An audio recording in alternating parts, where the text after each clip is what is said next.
자, 첫 번째 소식부터 확인하겠습니다. 순위 보겠습니다.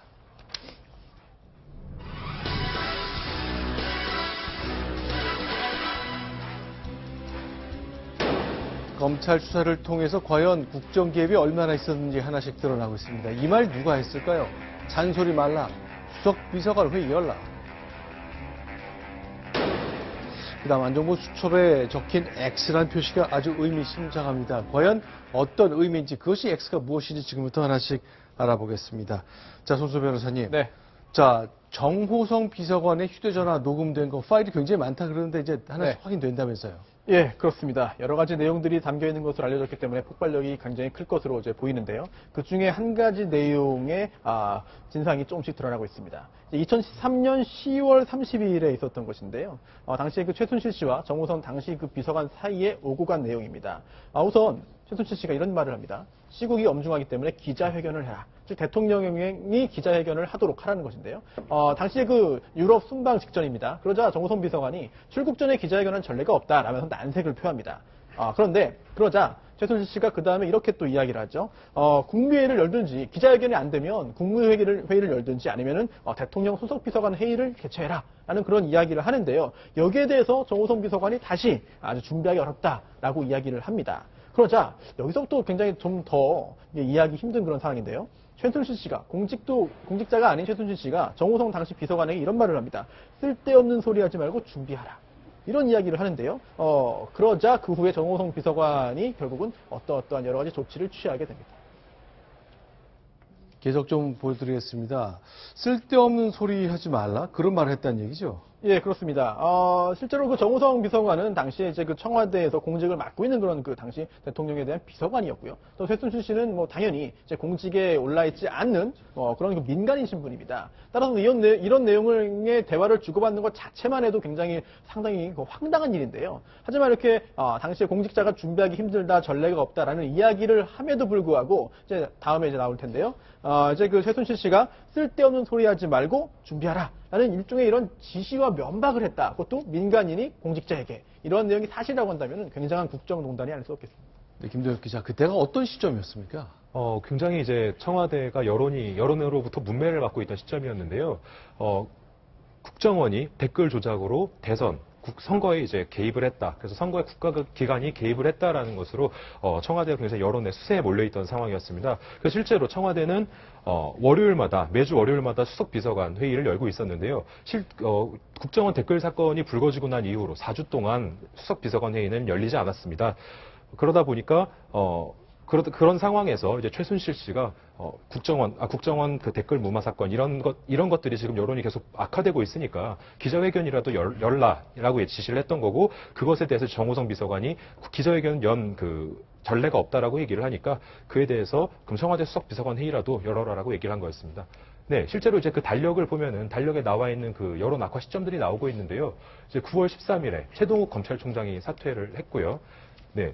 그와 동시에 9월 27일에는 진영 복지부 장관이 사표를 제출을 했었습니다. 그에 앞서 이제 6월 14일 경에는 이제 국정원 댓글 사건으로 원세훈, 김용판 이제 그 전 국정원장이나 이제 서울청장이 이제 불구속 기소가 된 사건이 있었고, 그 10월 한 달 내내 7일, 14일, 21일, 28일 이 4주 동안 그 청와대 수석 비서관 회의가 열리지 않았던 겁니다. 네. 지금 돌이켜보면 국회에서 기억은 나는데 이 최순실 씨의 저 판단, 정무적 판단은 오히려 청와대보다 나은 것 같아요. 왜냐하면 4주째 대통령이 아무 말씀을 안 하셨고 회의도 안 열렸는데 대통령이 아마 그해 11월 2일 날 프랑스, 영국, 벨기에 등 한 열흘 동안 순방을 하시는데 그에 앞서서 주요 현안에 대한 대통령의 입장을 국민께 알려야 된다. 이런 판단을 하고 주문을 했지 않습니까? 그러니까 그런 정무 감각은 오히려 청와대보다 나아 보이는데 실제로 그런 일이 벌어지니까 우리가 지금 여러 분야에서 최순실 씨의 국정농단을 확인하고 있는데 정말 최순실 씨가 관여 안 한 곳이 없구나 이런 생각이 들 정도죠. 네. 그리고 최순실 씨는 매주 일요일마다 오후에 청와대 관저에 들어가서 소위 3인방하고 이야기를 쭉 했지 않습니까? 그 다음날 이제 수석비서관회의가 열리고, 그 다음 화요일은 또 국무회의가 열리는데, 그렇게 곳곳에 관여한 그 흔적들을 이번에 정호성 비서관 녹음 파일에서 확인할 수 있는 거죠. 근데 궁금한 게요. 하종대 국장, 이건 예. 어떻습니까? 이제 엄중한 정치 상황에서 계속 4주째 대통령이 수석비서관 회의를 주재하지 않았습니다. 예. 그러면 김기춘 비서실장이 이제 그때 이제 한참 활동할 때니까 이러면 안 됩니다라는 얘기를 김기춘 실장이 했어야 되는 거 아닌가요? 왜 최순실 씨가 바깥에서 이런 걸 하자고 얘기하죠?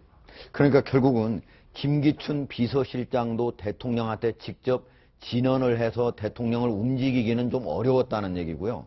그리고 최순실 씨 같은 경우에 이번에 보면은 한 달 동안 전혀 어떤 대통령이 직접 주재하는 수석 비서관 회의가 없으니까, 그리고 국정원 댓글 사건으로 온 나라가 지금 시끌시끌하고 있는 이때에 청와대에서 아무런 반응도 하고 있지 않으니까, 만약에 이런 식으로 하고 만약에 유럽을 순방을 가서 11월 10일 정도에 뒤돌아오게 되면 이 국정이 상당히 잘못하면 오히려 청와대에 불리하게 크게 악화될 가능성이 있다. 이런 것들을 감지한 최순실 씨가 지금 대통령이 곧 나가야 되니까 대통령 수석비서관 회의 열 수 없습니다라고 비서관이 그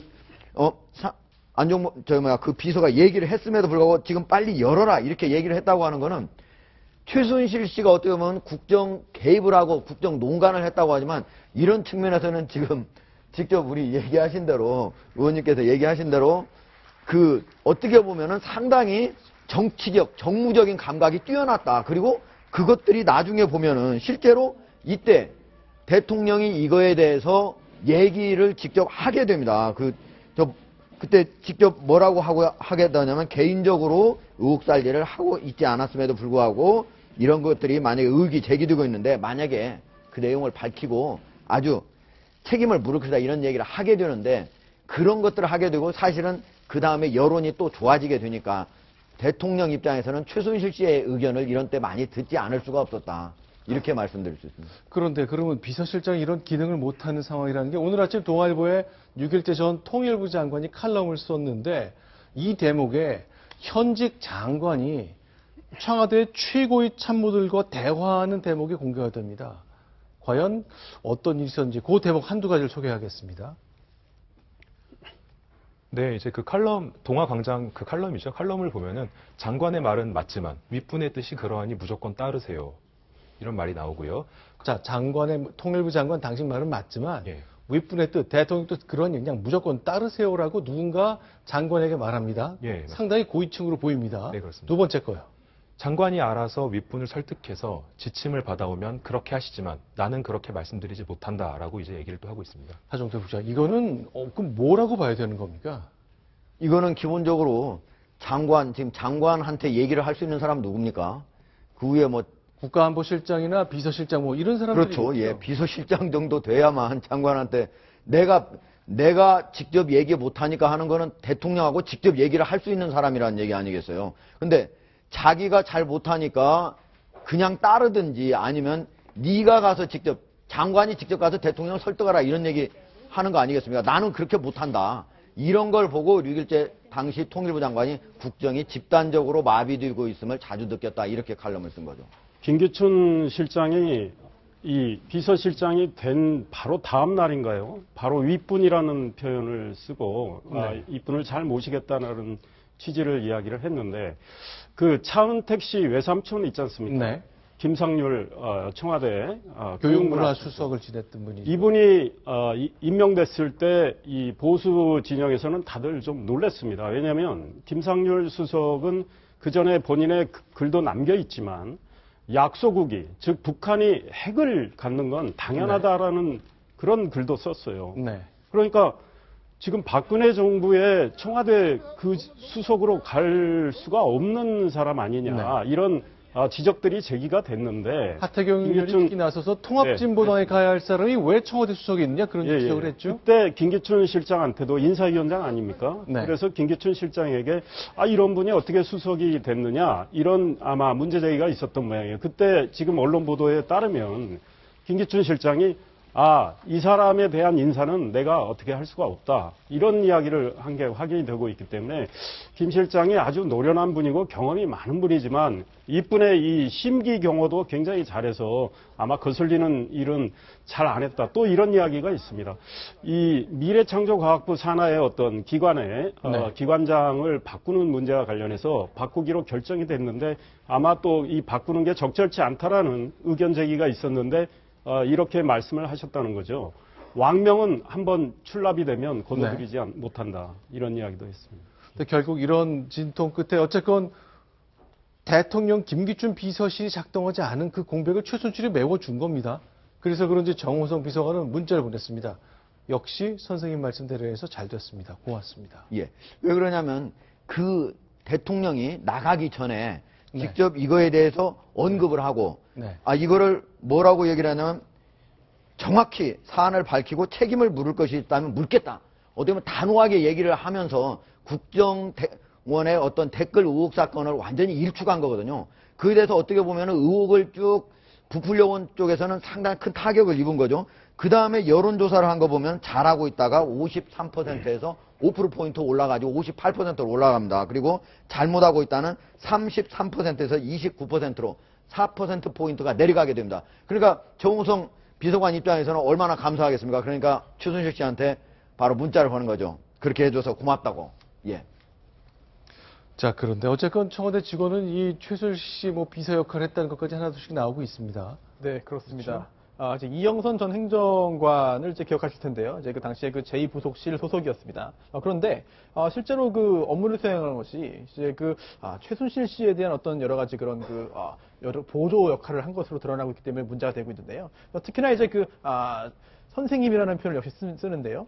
이 최순실 씨가 언제 청와대로 들어간다는 내용의 그런 문자 메시지를 보내는데요. 그게 바로 정호성 당시 비서관의 휴대전화로 들어왔습니다. 이런 것을 볼 때 최순실 씨가 청와대에 무단으로 출입할 수 있도록 도와주는 것이 과연 도와준 사람들이 바로 청와대의 그런 직원들이었다라는 점을 확인할 수 있기 때문에 굉장히 큰 여러 가지 문제점을 다시 한번 확인할 수 있었습니다. 자, 결국 이 검찰이 파악한, 저희는 이제 아직 그 휴대전화 안에 녹음된 내용은 듣지 못했습니다만 검찰이 파악한 걸 보면 대통령은 여성스러운 아내고 오히려 최순실 씨가 지시하는 가부장적인 남편 같다는 인상을 받았다고 설명을 한 것, 오늘 아침 한겨레가 기사를 썼거든요. 예.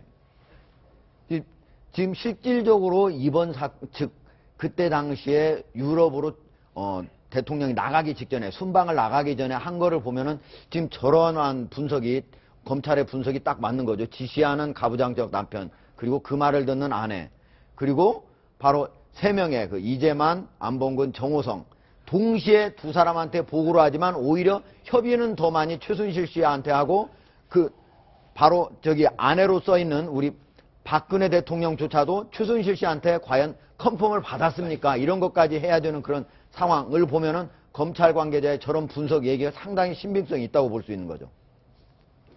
특히나 지금 현재 국정농단 사태에 대해서 뭔가 논리적으로 설명하기 참 어려운 상황이거든요. 합리적으로 도대체 왜 이런 일이 벌어졌을까 설명하기 어려운 상황이기 때문에 검찰에서 참 찾다가 그런 이유를 결국은 이제 최순실은 지시하는 가부장적인 남편이고 박 대통령은 아내고 나머지 문고리 3인방은 사촌이다라고 하는 참 선뜻 이해하기 어렵지만 이번 사태는 합리적으로 논리적으로 설명할 수 없다는 점을 보여주는 그런 검찰의 태도가 아닌가 싶습니다. 그런데 이제 일부의 사안 가지고 저렇게 볼 수도 있지만 정말 저런 관계였는지에 대해서는 저희가 좀 더 확인을 해야 되고 의문을 품을 여지가 있다고 봅니다. 왜냐하면 박근혜 대통령은 또 이런 이야기를 했다는 거 아니겠습니까? 최근에 최순실 씨는 정말 내 앞에서는 눈도 바로 못 뜨고 어떤 시녀 비슷한 그런 생각을 하는 관계였는데, 그래서 내 앞에서는 늘 조용히 있더니 밖에 나가서는 온갖 갑질을 했다라는 그런 말씀도 이제 언론을 통해서 전달이 됐는데, 그러니까 최순실 씨가 소위 3인방에게는 정말 지시하는 관계는 틀림없는 것 같아요. 근데 최순실 씨가 대통령에게 직접 전화를 해서 이렇게 하라고 지시하는 관계가 그런 관계였는지에 대해서는 확인할 필요가 있겠다. 그러니까 가부장적 남편이고 박근혜 대통령 아내다. 이렇게 하는 도식이 과연 타당한지에 대해서는 좀 더 확인이 필요하지 않나 이런 생각이 듭니다. 네. 그러니까 기본적으로 저 구도는 박근혜 대통령 입장에서는 나는 도움을 받았고 또 가끔 조언을 받았을 뿐이다 이렇게 얘기를 하는 거지만 실질적으로 나타난 거를 보면은 어떻게 보면은 국정의 주도권을 최순실 씨가 잡고 그리고 어느 경우에는 간섭, 어느 경우에는 지시 이런 것들이 이루어진 거 아니겠습니까? 그렇기 때문에 그런 것들을 보면은 실제로 박근혜 대통령은 자기가 실질적으로는 그렇게 생각을 안 했을지 모르겠지만 자기 자신이 속았거나 완전히 속았거나 아니면 적어도 그런 것들을 알고도 용인했거나 이 둘 중에 하나라고 볼 수 있겠습니다. 자, 그런데 뭐 지금까지 참모들 압수했던 전화기의 녹음 내용 그리고 안종범 수석 같은 경우는 이제 메모를 열심히 했기 때문에 그 내용 볼 수 있는데 저 사실 이제 화면에 보면 저 대통령 얘기를 하면 참모들이 많이 받아 적는 거 봤잖아요. 그래서 적자생존이란 말까지 네. 우스갯소리가 나올 정도였죠. 좀 저 장면인데요. 네. 적어야 산다. 네. 적자 생존. 적자생존. 그렇죠. 항상 대통령이 얘기하면은 그거를 적는 거에 있어서는 남북한이 거의 비슷하다. 네. 북한의 최고 지도자가 하면은 다 모두 밖에서 그 추운 겨울에도 이 수첩을 내놓고 그것도 장갑도 못 끼고 적고 있지 않습니까? 그런데 네. 뭐 우리 남쪽에서는 뭐 청와대에서 따뜻한 곳에 사니까 좀 차이는 있겠지만 그러나 대통령 얘기만 모두 적습니다. 대통령이 다른 사람들의 저런 수석 비서관이라고 하는 게 사실은 참모잖아요. 그러니까 참모들의 얘기를 많이 듣고 최종적으로 결정을 해야 되는데 오히려 대통령이 모든 얘기를 하고 회의에서 나머지는 모두 받아 적는 그런 식으로 돼 있었기 때문에 항상 안종범 전 경제수석의 그 메모지에 보면은 대통령이 한 거는 대통령이 모두 이렇게 쭉 해놓은 거에 핵심적으로 돼 있는 것. 저게 나중에 K재단하고 미르재단 여기에서 바로 대통령이 그것과 관련해서 문제가 됐을 때도 말씀하신 내용이 직접 대면해가지고 그때 얘기를 했을 때 거기에 쭉 적어놓은 게 있는데 전경련 주도가 맞다. 동그라미를 떼어놓고 청와대 관여 전혀 아니다. X자 이렇게 저게 대통령이 얘기한 거거든요. 대통령이 얘기한 걸 거기다 깨알같이 쓴 곳에 나와 있는데 대통령이 당시에 저렇게 얘기를 해서 수첩에 쓰여 있는 걸로 봐서 대통령이 결국은 바로 국회 청문회에 가서 또는 검찰에서 얘기를 할 때 이런 것들 사실을 거짓말로 바꿔가지고 청문회에서는 위증을 하고 그 다음에 저희 검찰에 가서는 거짓말로 진술하라고 한 거를 지시한 거 아니냐 이런 의혹을 받고 있습니다. 네, 어제 SBS가 보도 안 보고 저도 이 수첩이 이렇게 써 있다니까. 근데 사실 반대죠. 청와대가 주도했고 정경련이 그냥 시킨 대로 따랐을 뿐인데 이게 이제 대체로 대통령 지시를 메모했다고 이제 이해가 되고 있어요. 그런데 대통령이 수석 비서관한테 우리 이렇게 되면 큰일 나니까 이렇게 합시다. 수석이 국회에 나와서 이렇게 할 때 그냥 정경련을 했고 우린 빠집시다. 라고 말했을까 싶어요. 어떻습니까? 그러니까요. 그 지금 뭐 안종범 전 수석의 수첩이 이제 수첩 하나에 분류가 두 개로 되어 있습니다. 앞부분은 회의 내용을 기록하고 네. 뒷부분은 이제 VIP 지시사항에서 기록을 뒷부분에 하는데 날짜는 앞뒤 다 똑같은 날짜를 써놓죠. 그러니까 만약에 저거에 뒷부분에 기록이 돼 있다면 네.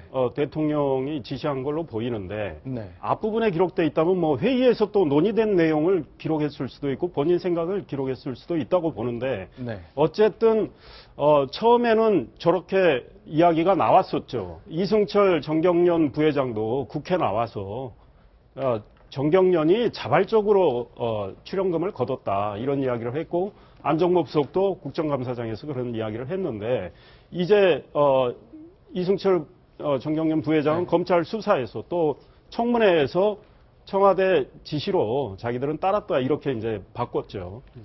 자, 어쨌건 이제 청문회 국정조사가 지난주에 두 번 있었고 이번 주 계속 수요일, 목요일 아주 중요한 청문회가 예정되어 있습니다. 자, 일단 최순실 씨가 안 나왔거든요. 많은 사람들이 그 입을 통해서 무슨 얘기가 나올지 궁금한데 야당에서는 아예 쳐들어가겠다고 합니다. 아예 그가 있는 구치소에서 최순실을 만나겠다고 얘기했습니다. 이 장면 저희가 영상으로 정리했습니다. 최순실이 없는 최순실 청문회다. 교도소에 있는 사람들은 무행명령장을 바꿔도 아예 나 징역 조금 더 살래라고 그냥 이렇게 얘기를 하면서 지금 버텨버린 거 아니겠습니까? 최순실, 안종범 씨 등 이런 분들에 대해서는 교도소 안에서 지금 청문회를 개최할까 그렇게 생각을 하고 있습니다. 자, 내일 이후에 열리는 국정조사 저희가 잘 정리해 보겠습니다. 이번에는 세 번째 소식 보겠습니다. 역시 순위 확인하겠습니다.